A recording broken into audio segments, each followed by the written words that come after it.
Top on the news tonight. President Tinubu claims 18 billion naira benefit for fallen heroes. Plus, Lagos state government declares war on indiscriminate parking of trucks. Hello and you are welcome to Nta Lagos Channel 10 News at 7. I am Oluwabukola Akonde. The news. President Ahmed Bola Tinubu has approved 18 billion naira for payment of outstanding group life assurance to the families of military fallen heroes. Minister of Defense Ahmed Abubakar announced this at the new Conference of Errad Activities marking the 2024 Armed Forces Remembrance Day celebration. Defense correspondent Ismail Musa reports. This news conference heralds the commencement of activities marking the 2024 Annual Armed Forces Remembrance Day across the country, a period to honor departed military heroes who paid the supreme price protecting the nation's territorial integrity, serving armed forces personnel and their families.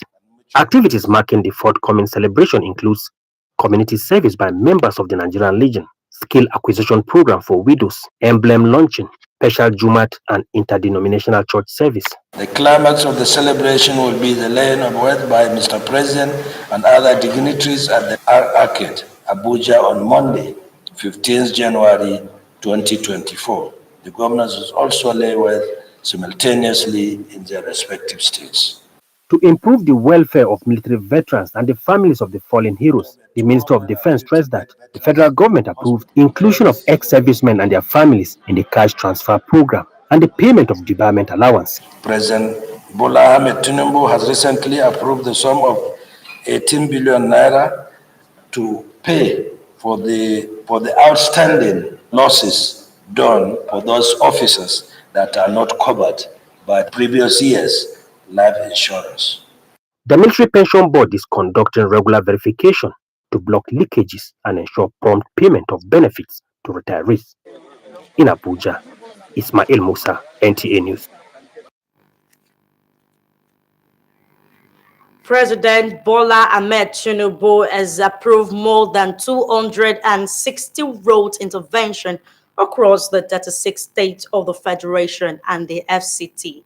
Works Minister David Umahi revealed this in an interview with the NTA after an audience with the president at the State House. Correspondent Musbahu Dan Wahab reports.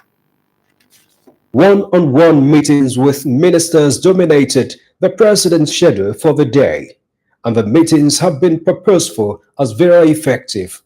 The next big deal was to come from the Ministry of Works. Over 260 roads. The rains are almost over for the season, but not without leaving many federal roads devastated. I have about 17 points along this West Road that have been destroyed by flood. Mr. President has approved and released money for the immediate repairs.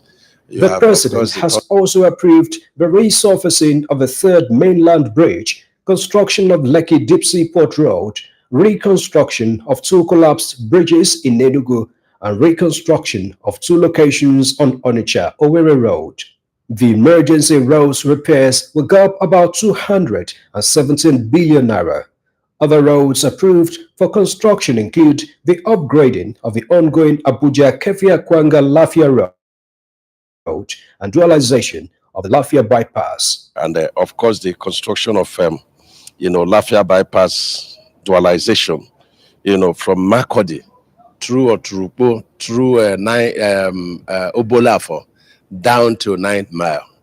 It's a major one. Mr. President has approved it. Again, it's being financed by China Exim Bank.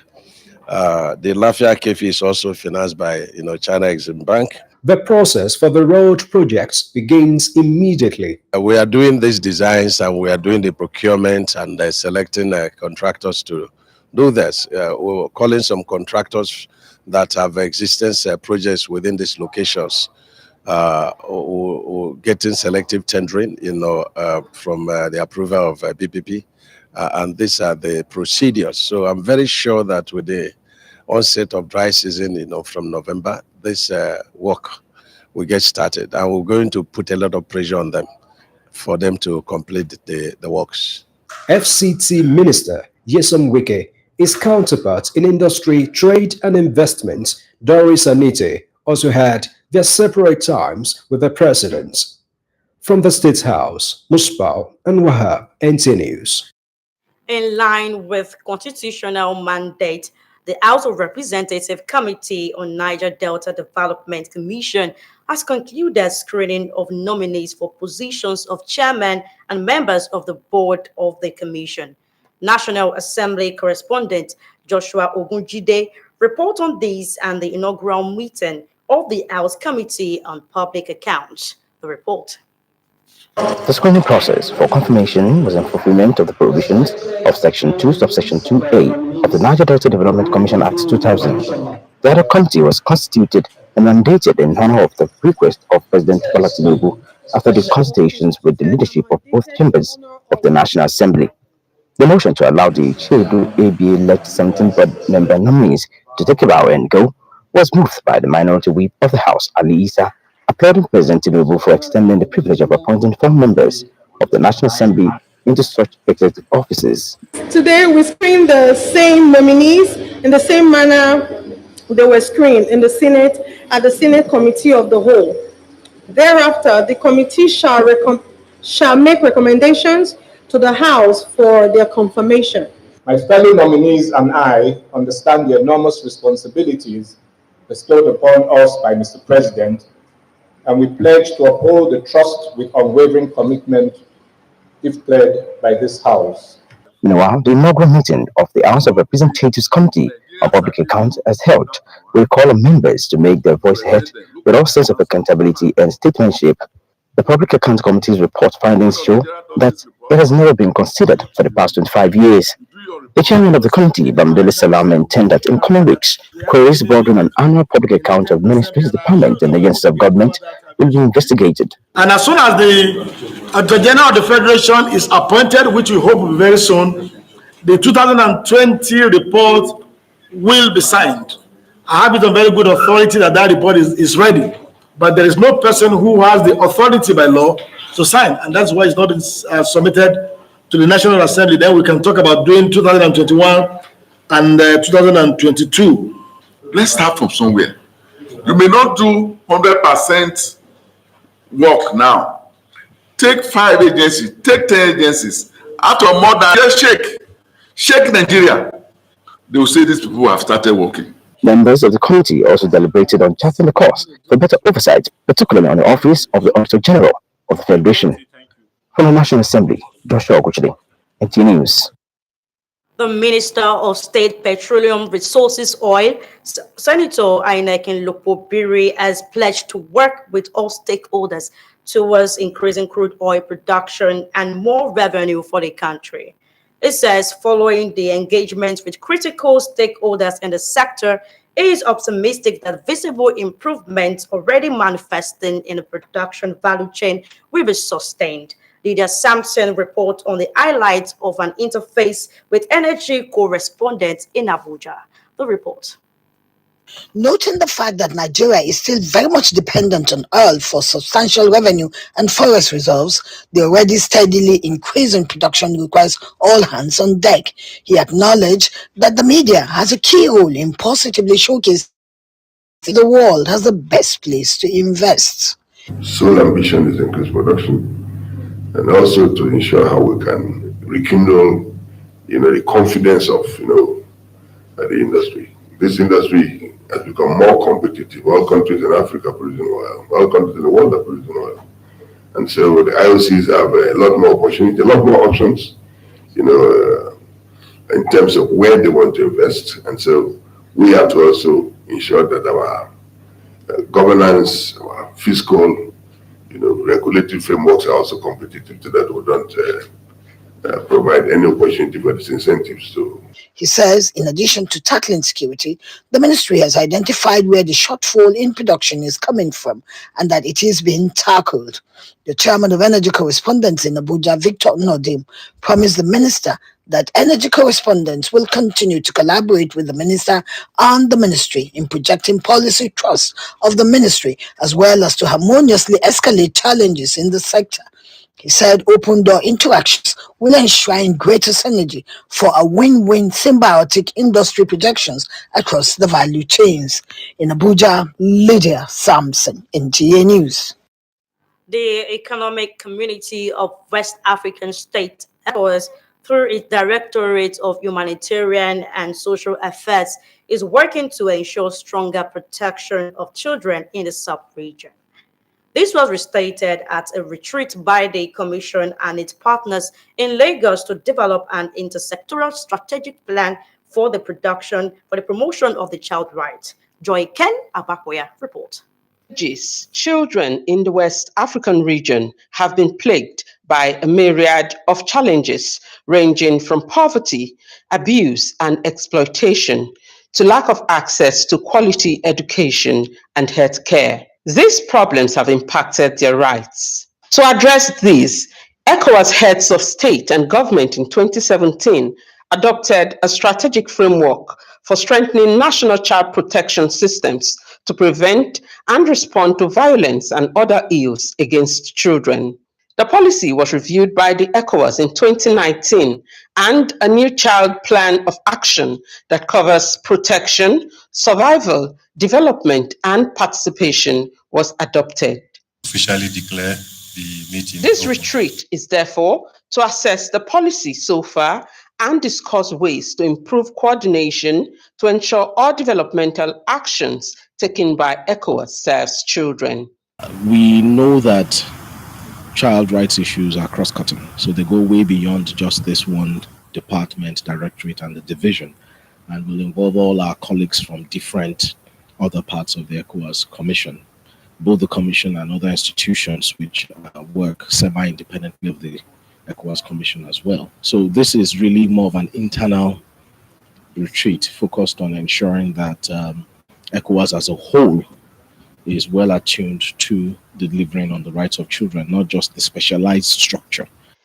The retreat had UNICEF, the International Labour Organization, and other ECOWAS partners in attendance. More of the news to come as we go on a short break now. Please stay with us. Jackpot of the week. Place bets and hit the jackpot. Log into the OneXBet account. Click on the Take Part button. Place bet and take part in the jackpot draw. Feel like a winner with OneXBet. Use promo code to get a bonus on your first deposit.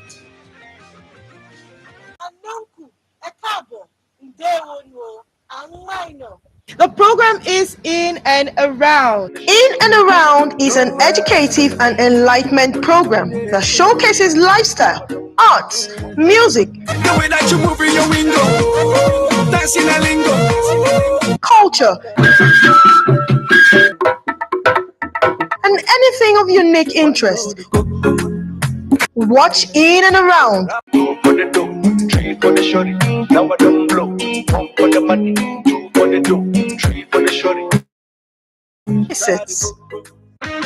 Jackpot of the week.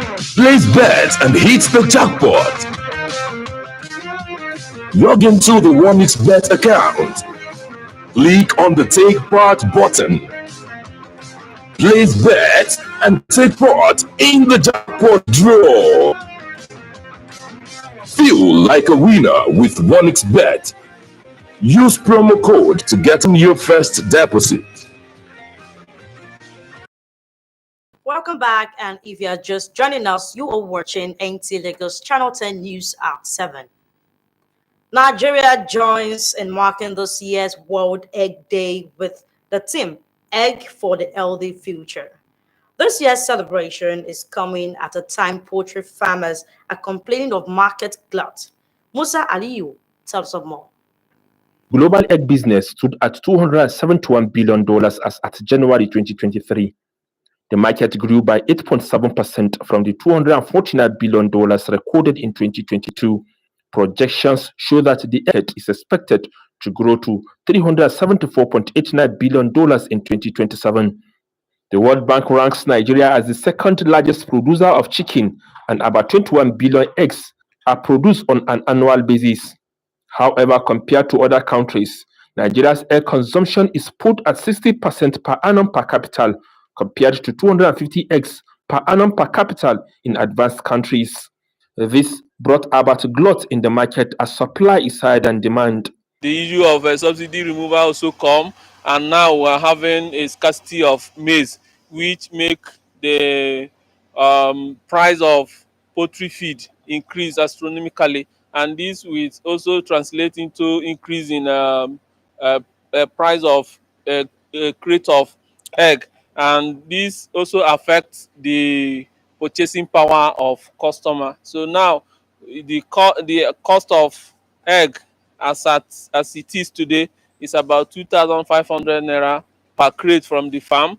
So then many people have, reduced the level of consumption. So the business is not moving as it was. So we're calling on government. The Federal Ministry of Agriculture and Food Security says her food security roadmap will address most of the challenges associated with poultry production in the country. Musa Aliyu, NTA News. Lagos state government will no longer tolerate indiscriminate parking of trucks on port access roads and bridges, thereby posing threats to other road users in and around Apapa area of the state. Commissioner for Information and Strategy, Benga Omotosho, disclosed this after leading members of the State Executive Council to assess the extent of damages caused by the tanker's fire on Thursday night in Ikomu Access in Lagos. Musa Toliat has the details. It was an inferno that jolted motorists and road users around Igomo Link Road to Ijora Causeway. According to preliminary investigation by the Lagos State Emergency Management Agency, LASEMA, a fuel tanker was said to be ascending the Igomo Bridge when it rolled back, and the impact of its collision with another tanker resulted in the inferno. The visit by the Lagos State Executive Council members, led by the Commissioner for Information and Strategy, Benga Omotosho, is to ascertain the impact of the carnage and to set record straight on number of casualties. I've seen some videos of fires in other places that people said it was the fire that happened there. And I've seen some reports saying that people died there. But I would like to announce to you that we haven't lost anybody. We are trying as much as possible to clear the place so that normalcy can return. A meeting is going on, and part of it is about this road. In fact, the contract to fix this road has been awarded. It's just left for the contractors to get paid and move to the site. Lagos State Fire and Rescue Service told the commissioner that 11 vehicles, which include 3 cars, 2 minibuses, 2 fuel tankers, a tipper truck, and 3 flatbed articulated trucks laden with containers, were caught in the fire incident. In Lagos, Musa Tola, NTA News. With the social support system from family, community, and religion shrinking due to global economic challenges mainstreaming mental health, guests on Good Morning Nigeria said we go a long way in mitigating triggers and deteriorating mental health issues. Managing stress proactively through balanced schedules, they say, is key. Lydia Samson report. Triggers could be the drive towards success, lack of humane treatment, cumulative pressure, drug abuse, or lack of empathy. Triggers could be the drive towards success, lack of humane treatment, cumulative pressure, drug abuse, or lack of empathy for people undergoing challenges or treatment. The list is endless, meaning anyone, anytime is prone to mental health disorders. Unfortunately, stigmatization, false friends on social media all leads to loneliness and depression. the fact that the traditional sources of social support, the family system, the extended family network, the religious sources of support that we traditionally had as, pillars that propped us up, we are beginning to lose sense of those traditional, based on our society and our culture, sources of support. We all sometimes experience symptoms of mental health challenge. Sometimes we feel anxious, sometimes we feel sad, sometimes we feel like we're under stress or pressure. It does not mean you have a mental health challenge. It does not mean you have a diagnosis or you have a disorder. With everyone vulnerable and at risk in Nigeria due to ripple effects of subsidy removal and global economic meltdown, the guests insist prioritizing mental health through deliberate efforts that will encourage seeking help from mental health professionals in a seamless manner. We need to bring back on the board issues of empathy. Many people are no longer empathetic these days. So you know that what is happening to you is not good, but you do not know that this same thing will happen to another person and the person will feel it in a very negative way. So we have to understand our situation. We have to train people, professionals that can deal with this issue very well. Those who want to get help talk to their friends, their families, their medical specialists are afraid because of things that criminalize suicide. So if we want our policymakers to listen, not only do we have to implement the Mental Health Act, mainstream mental health and things like the primary health care that the doctor was saying, but also the insurance scheme so people can pay for it. They acknowledge that coping with challenges can be tough, but it is okay to let out the steams and bottled up emotions by reaching out to trusted friends and allies when in need. In Abuja, Lydia Sams, NTA News. And on the foreign scene, Eko Okpeyemi brings us an update on Israel-Gaza war. The report. Israel's military has warned 1.1 million people living in northern Gaza to evacuate their homes, amid signs that Israel is set to ramp up its retaliatory offense against Hamas following the group's October 7 terror attacks. They said, in quotes, "Civilians of Gaza City, evacuate south for your own safety and the safety of your families and distance yourself from Hamas terrorists who are using you as human shields," the Israel Defense Forces IDF said. They also said, in quotes, "In the following days, the IDF will continue to operate significantly in Gaza City and make extensive efforts to avoid harming civilians." Meanwhile, a terror investigation has been launched after a teacher was stabbed to death during a knife attack at a school in France. 2 people were also injured in the incident at the Gambetta Secondary School in Arras in northern France. French Interior Minister Gerald Darmanin said a suspect believed to be a former student at the school has been arrested. France's National Anti-Terrorism Prosecutor's Office has taken over the investigation. It comes after a police officer who was one of the first on the scene told the Associated Press, AP, that the suspect shouted Allahu Akbar, which means God is great in Arabic, before carrying out the stabbing. And that's it on foreign news. I am Eko Okweyemi. Next on our lineup is entertainment news with Temitope Adegbola. The report. Famous Nigerian singer Ayodeji Ibrahim Balogun, popularly known as Wizkid, on Thursday gave an emotional speech at his mother's funeral. "The pain is profound. It hurts deeply. The deepest pain I've ever felt in my life. I am lost, but I pray God will comfort every one of us. I am lost without you, Mom. I love you so much," he said. Moving on, Nigerian singer Alexander Adelabu, popularly known as Magix, had said he doesn't believe in destiny. Speaking in a recent interview with The Beat, 99.9 FM Lagos, the all-over crooner said he believes in hard work but not destiny. He said, "I believe in hard work. I am not one of those people who believe in destiny. I don't believe in destiny. I believe anything you want, you can get." As a human being, once you set your mind to something, I feel like our intuition is our God.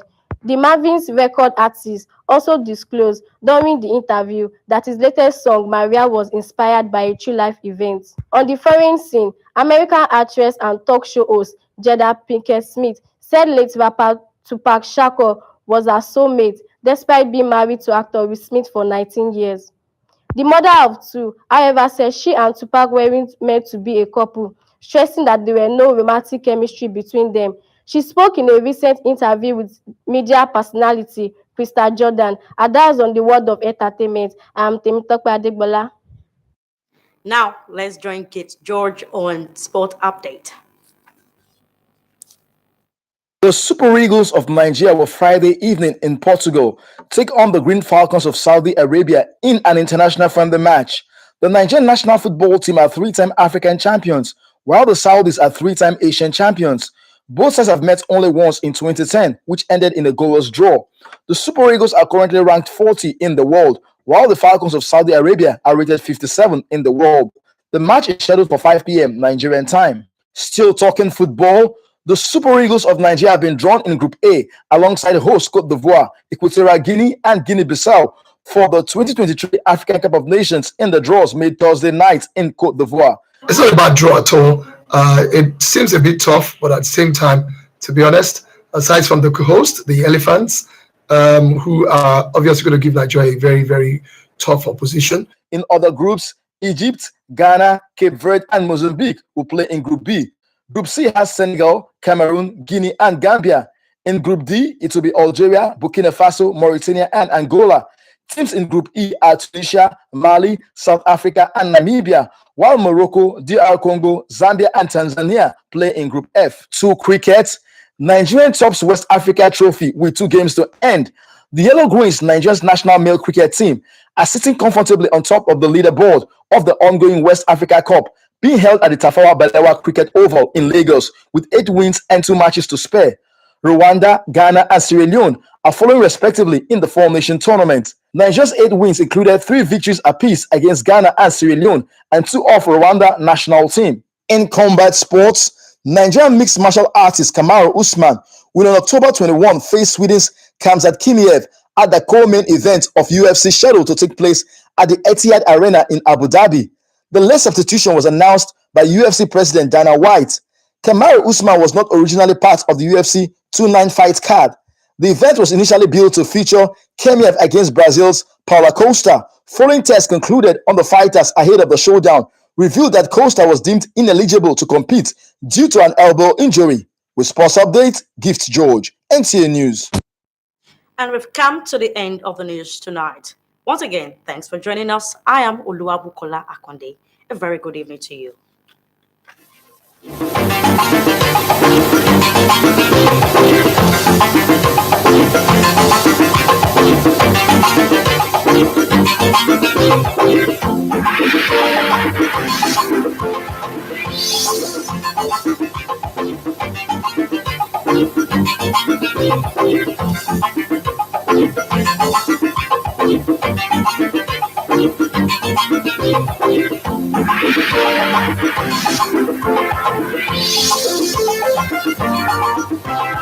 Thank you.